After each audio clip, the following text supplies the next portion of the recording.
आज के इस वीडियो में मैं आप लोग को कक्षा 11वीं की केमिस्ट्री रसायन शास्त्र का अध्याय एक रसायन शास्त्र की कुछ मूल अवधारणाएं वाला आपका जो चैप्टर है वो आपको मैं पढ़ाने वाला हूं। इसके पहले के जितने भी वीडियो चैप्टर के हैं आपको चैनल की प्लेलिस्ट में जाकर के देखने के लिए मिल जाएंगे। आज के इस वीडियो में मैं आप लोग को करवाने वाला हूँ दो प्रश्न मैं आप लोग को करवाऊंगा। पहला क्वेश्चन है आपका, अणु किसे कहा जाता है। इसके पिछले वीडियो में मैंने आप लोग को परमाणु के बारे में समझा चुका हूँ, है ना। और इसके दूसरे क्वेश्चन आज का हमारा है, अणु एवं परमाणु में अंतर लिखिए। अणु और परमाणु में यहाँ पर आपको अंतर लिखना है। तो सबसे पहले यहाँ पर मैं आप लोग को समझाता हूँ कि अणु क्या होता है, अणु किसे कहा जाता है। अणु को समझने के लिए आपको परमाणु समझना पड़ेगा। तो एक बार देख लीजिए परमाणु किसे कहते हैं। ये जो पूरी की पूरी दुनिया है, ये जो पूरी की पूरी कायनात है, ये जो पूरी की पूरी पृथ्वी है, चाहे वो मार्कर हो, ये मोबाइल हो, ये हथौड़ी हो या फिर कुछ भी हो, ये डस्टर हो, ये पेन हो, कापी कलम किताब कुछ भी हो, जो कुछ भी तुमको यहाँ पर अपने आसपास दिख रहा है, पंखा लाइट मिट्टी प्याज जो कुछ भी है, ये सारी की सारी चीजें जैसे कि मान चलो कि एक प्रकार का लोहे की रोट है। ये काय की राट है? लोहे की राट है। ये लोहे की जो राट है, ये जो लोहे की राट है, पेवर लोहा है। पेवर लोहा मतलब क्या है? एफी है। पेवर लोहा है मतलब क्या है? एफी है। कौन सा तत्व है? पेवर लोहा का मतलब है यहाँ पर ये एफी तत्व है। कौन सा तत्व है? एफी तत्व है। एलिमेंट्स का नाम यहाँ पर एफी है। लोहा आयरन, इसको आयरन कहा जाता है, इसको एफी कहा जाता है। ये आपका पेवर लोहा हो गया। ये पेवर एफी की राट है। किसकी राठ बनी है? पेबर लोहा की क्या बनी है? एक रोठ बनी हुई है। इसको अगर मैं छोटा करूंगा, इतना सा लोहा बचा, और छोटा करूंगा इतना सा बचेगा। तो एक इसको हम छोटा करते जाएंगे और तोड़ते जाएंगे और तोड़ते जाएंगे, थोड़ा सा लोहा बचेगा। फिर एक स्थिति ऐसी आएगी कि आपको आंख से दिखेगा भी नहीं।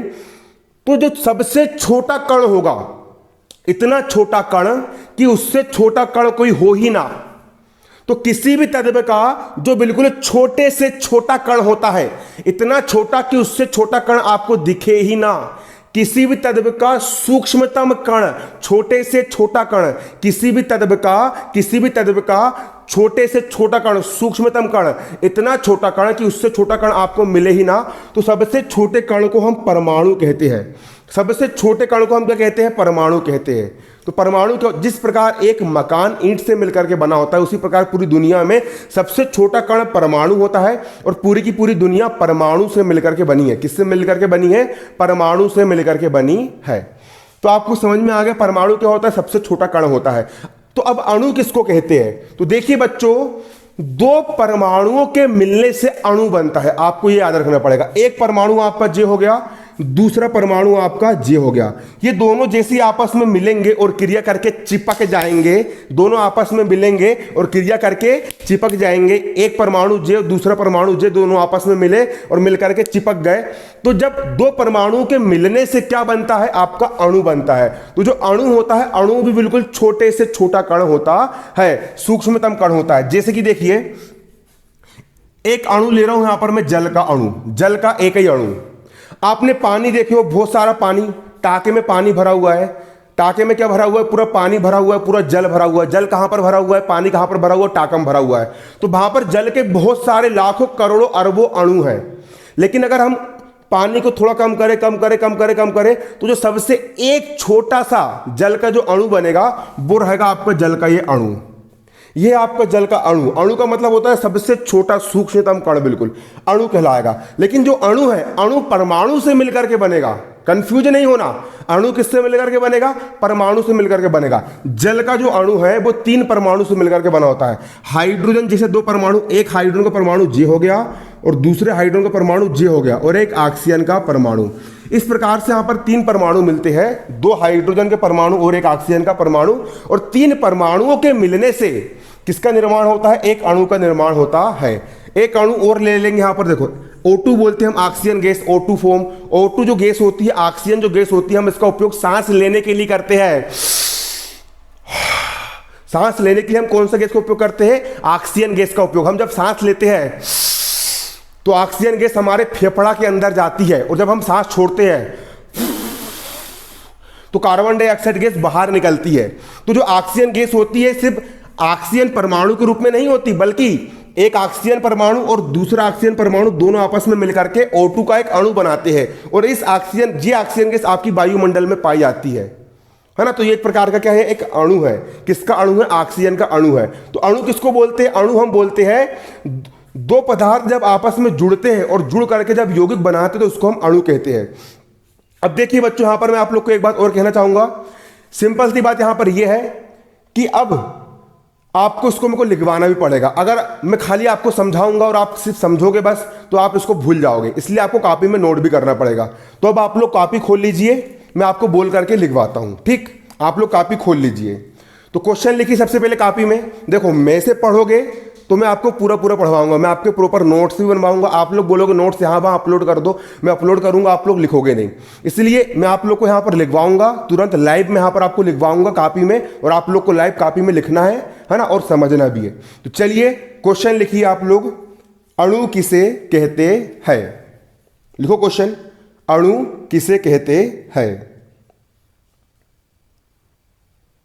उत्तर, हेडिंग डालिए अणु, देश पाड़ के लिखिए। यह किसी तत्व या यौगिक का वह छोटे से छोटा कण होता है। यह किसी तत्व या यौगिक का वह छोटे से छोटा कण होता है जिसमें उस तत्व या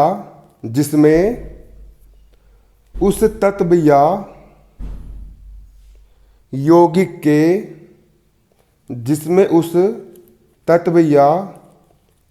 के सभी गुण विद्यमान रहते हैं।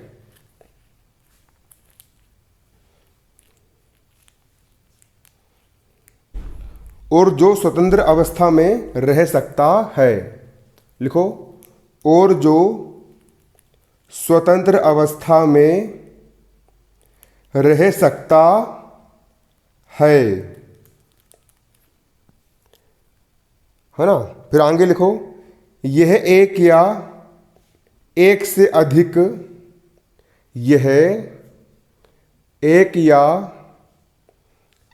अधिक परमाणुओं का बना होता है। यह एक या एक से अधिक परमाणुओं का बना होता है। तो आप लोगों ने परिभाषा क्या लिखी हो, देखो आप लोगों ने परिभाषा लिखे हो, अणु जो होता है यह किसी तत्व या यौगिक का वह छोटे से छोटा कण होता है। अणु जो होता है किसी तत्व या यौगिक का, मैंने एक यौगिक ले लिया, मैंने एक ऐसा यौगिक ले लिया जल। एक यौगिक मैंने क्या ले लिया, जल। ये जल का यौगिक है, जल यौगिक है, जल एक क्या है, यौगिक है। तो अगर एक गिलास भर में पूरा पानी भरा हुआ है तो वो एक प्रकार का यौगिक है, जल। लेकिन जब उसका मैं जल का बिल्कुल छोटे से छोटा कण लूंगा, सबसे सूक्ष्मतम कण लूंगा, तो वह आपका अणु कहलाएगा। पानी का सिर्फ एक कण, बूंद की बात नहीं कर रहा हूं, उससे भी छोटा कण है बिल्कुल। तो अणु जो होता है किसी भी तत्व या यौगिक का सबसे छोटा कण होता है। इतना छोटा कण होता है, इतना सूक्ष्म कण होता है कि जो स्वतंत्र अवस्था में रह सकता है। स्वतंत्र अवस्था में रह सकता है, इसका मतलब यह है कि जो खुला रह सकता है, और खुला मतलब स्वतंत्र अवस्था में रह सकता है, मतलब जल का जो अणु रहेगा वो वायुमंडल में स्वतंत्र अवस्था में रह सकता है ना। तो जो अणु होता है वो क्या होता है, स्वतंत्र अवस्था में रह सकता है। अणु जो होता है वह किसी भी तत्व या यौगिक का वह सूक्ष्मतम कण होता है, वह छोटे से छोटा कण होता है जो स्वतंत्र अवस्था में रह सकता है। अणु जो होता है वो स्वतंत्र अवस्था में क्या कर सकता है, रह सकता है। और आगे मैंने क्या लिखवाया आप लोग को, आगे मैंने यहां पर लिखवाया कि यह एक या एक से अधिक परमाणुओं का बना होता है। जो अणु होता है, अणु एक या एक से अधिक परमाणु से मिलकर के बना होता है। जैसे कि जल का जो अणु है वो 3 परमाणु से मिलकर के बना है, 2 हाइड्रोजन और 1 ऑक्सीजन। 3 परमाणु से मिलकर के यहां पर आपका जल का अणु बना हुआ है। यहां पर आप लोग देख सकते हो, है ना। अब आगे लिखिए, आगे आप इसमें लिखिए, नोट कीजिए, अतः अणु की परिभाषा, अतः अणु की परिभाषा, है ना। अतः अणु की परिभाषा, अब परिभाषा में डेस पाड़ के लिखिए इन्वर्टेड कोमा के अंदर, परमाणु किसी तत्व का सूक्ष्मतम कण है। परमाणु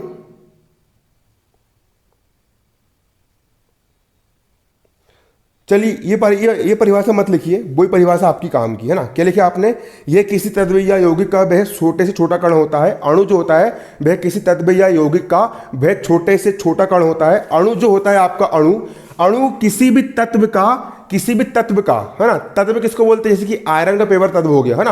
अणु किसी भी तत्व या यौगिक का वह छोटे से छोटा वह सूक्ष्मतम कण होता है जो स्वतंत्र अवस्था में रह सकता है। किसी भी यौगिक का वह छोटे से छोटा कण जो स्वतंत्र अवस्था में रह सकता है उसको हम क्या कहते हैं, अणु कहते हैं। और अणु जो होता है वो दो या दो से अधिक परमाणुओं के मिलने से बनता है। अणु किसके मिलने से बनता है, दो या दो से अधिक परमाणुओं के आपस में मिलने से बनता है।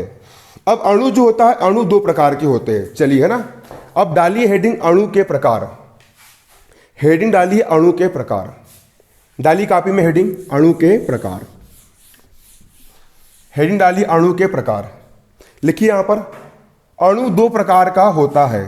अणु दो प्रकार के होते हैं। अणु दो प्रकार के होते हैं है ना। अणु कितने प्रकार के होते हैं, दो प्रकार के होते हैं।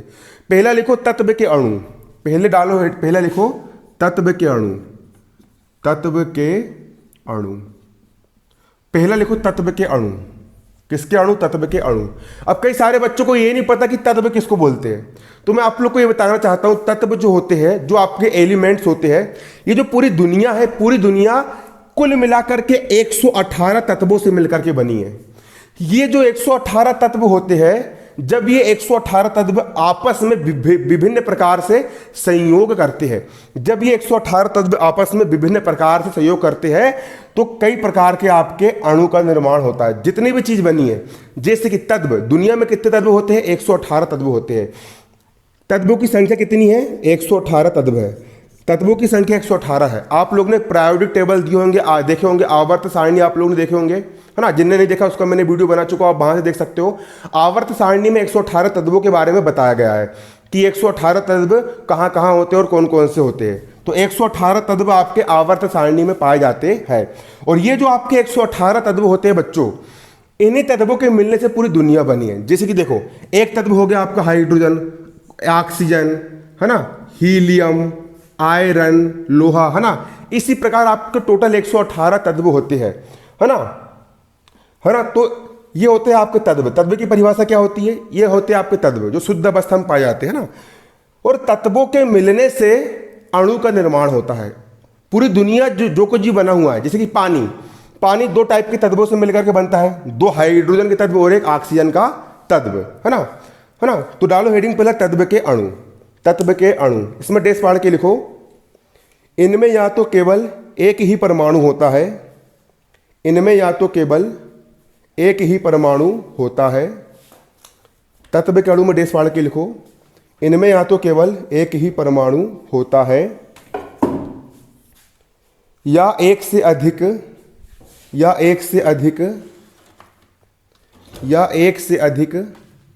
एक जैसे परमाणु संयुक्त रहते हैं। या एक से अधिक एक जैसे परमाणु संयुक्त रहते हैं। जैसे, अब इसी में एग्जाम्पल लिखना, जैसे हीलियम का अणु He, हाइड्रोजन का अणु H2, अगला लिखो फास्फोरस का अणु P4, सल्फर का अणु S8, क्लोरीन का अणु Cl2, ओजोन का अणु O3 है ना। तो जो पहला टाइप है आपका तत्वों के अणु, तत्वों के अणु में क्या होता है, इनमें सिर्फ एक ही तत्व रहेगा। ऑक्सीजन है तो ऑक्सीजन रहेगा, यहां पर 3 ऑक्सीजन हो गए। क्लोरीन है तो क्लोरीन रहेगा, यहां पर 2 क्लोरीन हो गए। सल्फर है तो सल्फर रहेगा, यहां पर 8 सल्फर हो गए। हीलियम है तो हीलियम ही रहेगा। हाइड्रोजन है तो हाइड्रोजन ही रहेगा, यहां पर 2 हाइड्रोजन हो गए। फास्फोरस है तो फास्फोरस रहेगा, यहां पर 4 फास्फोरस हो गए। तो तत्व के अणु क्या होते हैं, तत्व के अणु जो होते हैं है ना, इनमें या तो एक ही प्रकार के तत्व पाए जाएंगे या एक ही है ना। तत्व के अणु की परिभाषा क्या है, इनमें या तो केवल एक ही परमाणु रहेगा। तत्व के अणु में या तो केवल एक ही परमाणु रहेगा है ना। जिस सल्फर का अणु, इसमें एक ही परमाणु सल्फर है। क्लोरीन का अणु, इसमें एक ही परमाणु क्लोरीन है। ओजोन का अणु, इसमें एक ही परमाणु ओजोन है। फास्फोरस का अणु, इसमें एक ही परमाणु फास्फोरस है।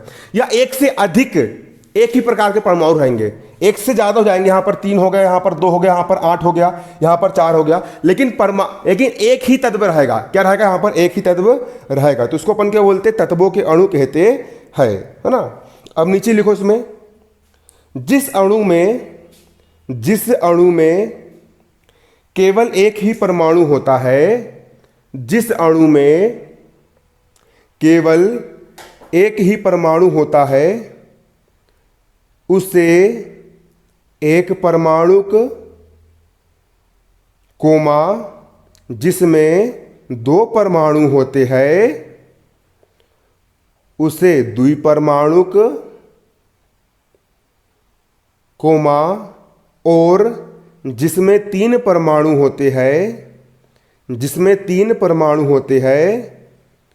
उसे त्रिपरमाणुक अणु कहते हैं। जिस अणु में सिर्फ एक परमाणु होगा उसको एक परमाणुक अणु कहेंगे। जिसमें दो परमाणु होंगे उसको द्विपरमाणुक अणु कहेंगे। जिसमें 3 परमाणु होंगे, यहाँ पर ऑक्सीजन में 3 परमाणु है, तो उसको हम त्रिपरमाणुक अणु कहते हैं। अब अगली हेडिंग डालिए यौगिक के अणु। अगली हेडिंग क्या डालेंगे आप लोग? यौगिक के अणु।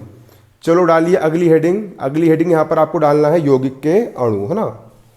यौगिक के अणु, यौगिक के अणु में डेस पाड़ के लिखिए, इनमें 2 या 2 से अधिक प्रकार के, इनमें 2 या 2 से अधिक प्रकार के तत्वों के परमाणु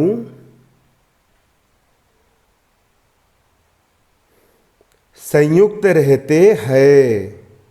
इनमें 2 या 2 से अधिक प्रकार के तत्वों के परमाणु संयुक्त रहते हैं, है ना। अब अणु का दूसरा प्रकार क्या है? अणु का दूसरा प्रकार है यहां पर आपका यौगिक के अणु। यौगिक के अणु, और यौगिक के अणु में आपने क्या लिखा? इनमें 2 या 2 से अधिक प्रकार के तत्वों के अणु संयुक्त रहते हैं, है ना। यौगिक के अणु में दो तत्व या 2 से अधिक तत्वों के अणु संयुक्त रहते हैं। जैसे कि एक तत्व हो गया आपका हाइड्रोजन और दूसरा तत्व हो गया आपका ऑक्सीजन। हाइड्रोजन के 2 परमाणु और ऑक्सीजन का 1 परमाणु, तो 2 यौगिक का ये भी एक अणु है, ये भी क्या है? एक अणु है। इसको हम जल का अणु बोलेंगे। किसका बोलेंगे? जल या H2O का अणु बोलेंगे। इसको हम जल का अणु बोलेंगे या H2O का अणु बोलेंगे। तो यौगिक के अणु में ये होता है कि इसमें 2 तत्व या 2 या 2 से अधिक तत्वों के अणु संयुक्त रहते हैं। इसमें 2 या 2 से अधिक तत्वों के अणु संयुक्त रहते हैं। यहाँ पर आप देख सकते हो, यहाँ पर आपको 2 प्रकार के तत्व दिए गए हैं। पहला तत्व दिया गया है हाइड्रोजन का और दूसरा तत्व आपको दिया गया है ऑक्सीजन का, है ना। तो यौगिक के अणु में क्या होता है? यौगिक के अणु में 2 या 2 से अधिक प्रकार के तत्वों के अणु संयुक्त रहते हैं। किसमें? यौगिक के अणु में 2 तत्व या 2 से अधिक तत्वों के अणु संयुक्त रहते हैं, है ना। और दूसरा अणु और लिख लो, CO2 एग्जाम्पल में, कार्बन डाइऑक्साइड एग्जाम्पल में ना। यहाँ पर भी 2 तत्व हो गए, पहला कार्बन और दूसरा ऑक्सीजन।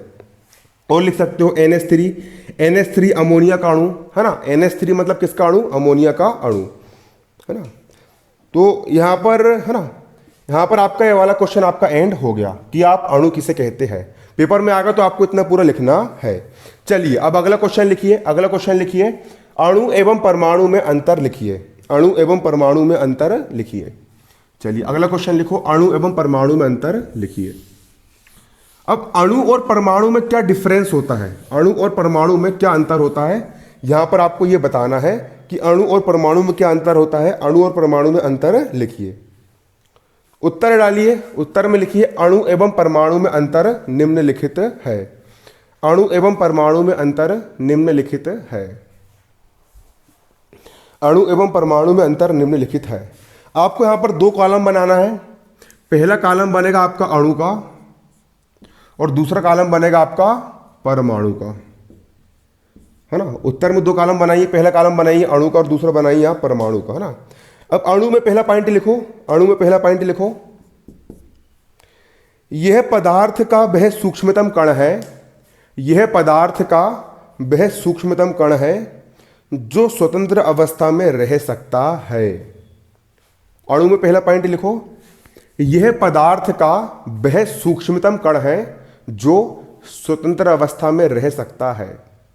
तो बच्चों जो अणु होता है, अणु पदार्थ का वह छोटे से छोटा कण होता है, वह सूक्ष्मतम कण होता है जो स्वतंत्र अवस्था में रह सकता है, जो खुला घूम सकता है। जैसे कि हमने जल का अगर अणु ले लिए तो ये स्वतंत्र अवस्था में रह सकता है, इसको कोई डिस्टर्ब नहीं करेगा, इसको कोई परेशान नहीं करेगा। मतलब कि देखो, अगर आदमी अकेला है ना, तो उसको, अगर लड़का अकेला है तो उसको लड़की लोग परेशान करेगी, या फिर अगर लड़की अकेली है तो उसको लड़के लोग परेशान करेंगे। लेकिन अगर शादी हो जाती है, लड़का की लड़की से शादी हो जाती है, तो एक प्रकार का अणु बन गया, दो परमाणु, है ना, दो परमाणु, पहला परमाणु लड़का, दूसरा परमाणु लड़की, और दोनों के मिलने से क्या बन गया, तुम्हारा एक अणु बन गया। एक परमाणु हो गया लड़का, दूसरा हो गया तुम्हारी लड़की, और दोनों के मिलने समझ लो अणु बन गया। अब शादी हो गई तो उसके बाद कोई परेशान करता है क्या? नहीं करता है। उन लोग को शादी होने के बाद ना तो लड़का को कोई लड़की परेशान करेगी, और शादी होने के बाद ना कोई लड़की को लड़का परेशान करेगा, तो वो स्वतंत्र अवस्था में रह सकते हैं, ये समझ लो ना। तो अणु क्या होता है? अणु ये वह सूक्ष्मतम कण होता है जो स्वतंत्र अवस्था में रह सकता है। और परमाणु किसको बोलेंगे? परमाणु में लिखो, परमाणु में लिखो पहला पॉइंट, यह किसी तत्व का वह सूक्ष्मतम कण है। इसमें लिखो पहला पॉइंट, यह किसी तत्व का वह सूक्ष्मतम कण है जो स्वतंत्र अवस्था में नहीं रह सकता, जो स्वतंत्र अवस्था में नहीं रह सकता। तो बच्चों परमाणु जो होता है, वह परमाणु सबसे छोटा कण होता है, इतना छोटा कण होता है कि वो स्वतंत्र अवस्था में रह ही नहीं सकता। अगर मान चलो एक परमाणु लिया मैंने ऑक्सीजन, और उसको अगर मैंने वायुमंडल में खुला छोड़ दिया ऑक्सीजन को, तो ये किसी से भी क्रिया कर लेगा, ये हाइड्रोजन से क्रिया करके आपका जल बना लेगा। तो अणु जो और किसी पदार्थ से क्रिया करके वो क्या बना लेगा? आपका अणु बना लेगा। क्या बना लेगा? अणु बना लेगा, जो परमाणु होता है। इसलिए परमाणु सबसे छोटा होता है, परमाणु भी सबसे छोटा होता है और अणु भी सबसे छोटा होता है। लेकिन परमाणु कभी भी स्वतंत्र अवस्था में नहीं रह सकता। अगर आपने किसी परमाणु को सिर्फ स्वतंत्र कर दिए तो वो किसी न किसी से क्रिया कर लेगा और फिर काय में कन्वर्ट हो जाएगा, वो फिर अणु में चेंज हो जाएगा। तो परमाणु कभी भी स्वतंत्र अवस्था में नहीं रह सकता, परमाणु कभी भी स्वतंत्र अवस्था में नहीं रह सकता। चलिए अब अणु में दूसरा पॉइंट लिखिए, अणु में दूसरा पॉइंट लिखिए, यह किसी रासायनिक अभिक्रिया में, यह किसी रासायनिक अभिक्रिया में प्रायः, यह किसी रासायनिक अभिक्रिया में प्रायः भाग नहीं लेता है। यह किसी रासायनिक अभिक्रिया में प्रायः भाग नहीं लेता है। तो बच्चों जो अणु होता है, अणु किसी भी रासायनिक अभिक्रिया में भाग नहीं लेगा। जैसे कि मैंने यहां पर एक अणु ले लिया, जल का अणु, तो जल जो है वो किसी भी रासायनिक अभिक्रिया में भाग नहीं लेगा, बल्कि अणु पहले परमाणुओं में टूटेगा। अणु जो रहेगा पहले काय में टूटेगा? परमाणु में टूटेगा। जैसे कि यहाँ पर हाइड्रोजन के दो अणु हैं, तो यहाँ पर हाइड्रोजन के दो परमाणु और एक इस प्रकार से टूटेगा। और ये जो परमाणु है, ये परमाणु रासायनिक अभिक्रिया में भाग लेते हैं। तो अणु कभी भी रासायनिक अभिक्रिया में भाग नहीं लेता। तो कौन लेते हैं? जो परमाणु होते हैं, परमाणु रासायनिक अभिक्रिया में भाग लेते हैं। रासायनिक अभिक्रिया में कौन भाग लेता है? परमाणु भाग लेते हैं, है ना। तो अणु में लिखो, यह किसी रासायनिक अभिक्रिया में भाग नहीं लेता है। अब परमाणु में लिखो दूसरा पॉइंट, यह रासायनिक क्रिया में भाग लेता है। परमाणु में लिखो, यह रासायनिक क्रिया में भाग लेता है। जो परमाणु होता है वह रासायनिक क्रिया में भाग लेता है। अब अणु में तीसरा लिखो, यह रासायनिक क्रिया में, यह रासायनिक क्रिया में परमाणु में विभाजित हो जाता है। यह रासायनिक क्रिया में परमाणु में विभाजित हो जाता है। बच्चों जो आपका अणु होता है, अणु जब रासायनिक क्रिया होती है तो रासायनिक क्रिया में अणु परमाणु में टूट जाता है। जैसे कि आपका जल का एक अणु हो गया, परमाणु में टूट जाएगा। ये दो परमाणु और दो हाइड्रोजन और के परमाणु और एक ऑक्सीजन के परमाणु में टूट जाएगा। तो अणु जो होता है, ये देखो, अणु जो होता है वो रासायनिक क्रिया में परमाणुओं में टूट जाता है। अब परमाणु में लिखो, परमाणु में लिखो तीसरा पॉइंट है ना, यह रासायनिक क्रिया में विभाजित नहीं होता है। यह रासायनिक क्रिया में विभाजित नहीं होता है। यह रासायनिक क्रिया में विभाजित नहीं होता है। परमाणु तो बेसिक सबसे छोटा कण है, वो बेचारा कायम में टूटेगा, तो परमाणु रासायनिक क्रिया में विभाजित नहीं होता है। और चौथा और लास्ट पॉइंट लिखो, अणु में चौथा लिखो, यह एक या एक से अधिक परमाणुओं के संयोग से बनता है। यह एक या एक से अधिक परमाणुओं के संयोग से बनता है। यह एक या एक से अधिक परमाणुओं के संयोग से बनता है। यह एक या एक से अधिक परमाणुओं के संयोग से बनता है। बच्चों, जो आपका अणु होता है वो एक या एक से अधिक परमाणुओं के संयोग से बनता है। मैंने आप लोगों को बता चुका हूं, दो या दो से अधिक परमाणु के मिलने से क्या बनता है, आपका अणु बनता है। अब परमाणु में लिखो चौथा पॉइंट, परमाणु में लिखो चौथा पॉइंट, यह रासायनिक क्रिया में भाग लेने वाले, यह रासायनिक क्रिया में भाग लेने वाले तत्व का, परमाणु में लिखो चौथा पॉइंट, यह रासायनिक क्रिया में भाग लेने वाले तत्व का सूक्ष्मतम कण है। लिखो परमाणु में, यह रासायनिक क्रिया में भाग लेने वाले तत्व का सूक्ष्मतम कण है। यह रासायनिक क्रिया में भाग लेने वाले तत्व का सूक्ष्मतम कण है। परमाणु जो होता है वो खुद ही सबसे छोटा कण होता है। रासायनिक क्रिया में भाग लेने वाले तत्व का क्या होता है, सबसे छोटा कण होता है, सबसे सूक्ष्मतम कण होता है। अब परमाणु तो पहले ही छोटा से छोटा कण है, अब वो कायम में टूटेगा, है ना, ऐसा रहता है। तो आपका क्वेश्चन यहाँ पर होता है कंप्लीट। धन्यवाद, जय हिंद, जय भारत, है ना। तो वीडियो आपको कैसा लगा, और आप लोग मुझे कमेंट करके ये बताइए कि मैं यहाँ पर आप लोग को लिखवा भी रहा हूँ तो ये सही है, या फिर मैं आप लोग को बिल्कुल समझाते बस जाऊँ और लिखवाऊँ ना, है ना। लेकिन मेरा मानना यह है कि अगर आप देखो, मेरा मानना यह है कि अगर मैं पढ़ाऊँगा 11वीं केमिस्ट्री, तो 11वीं केमिस्ट्री पढ़ाऊंगा तो मैं पूरा पढ़ाऊंगा। तो ऐसे में क्या होगा, देखो आप लोग लिखते भी चलोगे तो आप लोग के प्रॉपर नोट्स भी बनते चले जाएंगे, और इसके साथ साथ आपको समझ में भी आता जाएगा। और अगर आप लिख करके में से पढ़ोगे तो आपको वो दिमाग में लंबे समय तक स्थायी रहेगा। धन्यवाद, जय हिंद, जय भारत।